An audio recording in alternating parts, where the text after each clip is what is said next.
Medicare itself is going to run out of money, probably before the end of this decade. Americans are living longer and fuller lives today, requiring more medical care. Currently, there are about 25 million Americans over 65 years of age. That figure will soar to 30 million by the turn of the century and explode to around 45 million when those following World War II's baby boom mature. Most will be covered by Medicare, the federal government's health insurance program, but it will pay for only a portion of their health care expenses. And this could result in large medical bills if a serious condition requires a long treatment program, at a time when hospital room rates are up 3 times the rate of inflation. That's where the Medigap must be filled, with Medicare being supplemented to pay for out-of-pocket expenses not covered by the plan. Medicare is available for those over 65 years of age who are eligible for Social Security, not necessarily collecting Social Security, and for those under 65 on disability and receiving disability benefits for 2 years.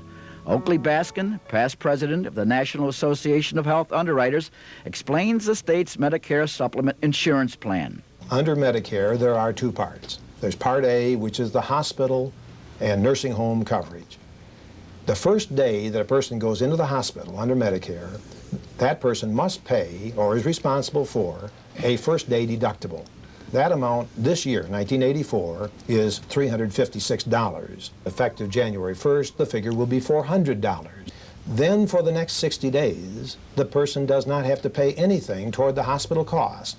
Unless they were in a private room, there would be an extra charge for that, private duty nursing and so forth. If they were still in the hospital at the end of 60 days, then the patient has to start paying $89 per day toward the cost. Now, at the end of that 30 days, if they are still in the hospital, then the patient has what's called a lifetime reserve. There are 60 days in which the patient can be covered in the hospital for all except the first $178. Now, that lifetime reserve, those 60 days, can be used only once. Once they're used up, they do not start over again. Also, there is in the Part A, there are nursing home benefits. The first 20 days, they will pay the cost in a skilled nursing facility. Then if the person is still in the nursing home, the patient has to pay $44.50 per day for another 80 days that Medicare would provide coverage. After that, there's nothing. I think it'd be important to mention here that the nursing home coverage should not be confused with custodial care in a nursing home. Medicare nursing home coverage is strictly for skilled nursing for the purpose of recuperation from a condition for which the person was hospitalized. Now, Part B is called the supplemental medical supplement coverage, which covers all types of doctor bills and certain other medical expenses, including hospital outpatient, ambulance, prosthetic devices, and so forth. But they have to pay a premium for that.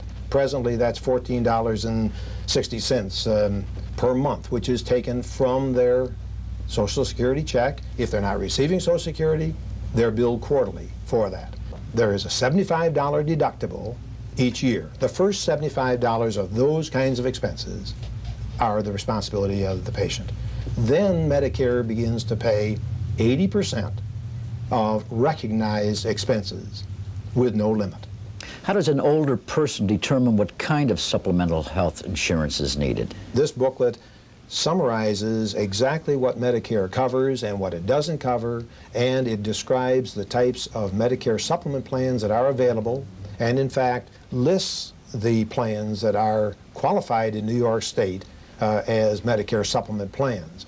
Is this additional insurance expensive? If you had the deductibles, for example, didn't pay that first $356, it might be around $200 a year for a plan. A plan that was more extensive could cost anywhere from $500 to $800 per year. How healthy is the Medicare Trust Fund? Medicare itself is going to run out of money, probably before the end of this decade. That means that some kind of an adjustment is going to have to be made.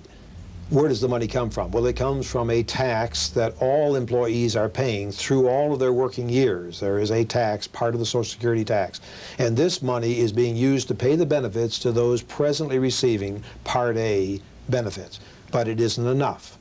On Part B, the cost supposedly is borne by the $14.60 per month premium paid by each recipient. Again, this represents, and when they set it up, they did not intend to cover all of it. It covers only a portion, and the rest of that cost is coming from general taxation.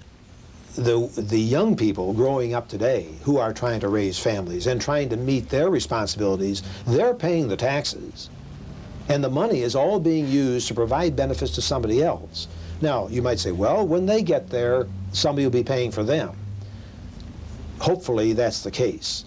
But if we don't watch out, the system could collapse, and when they get there, it wouldn't be available.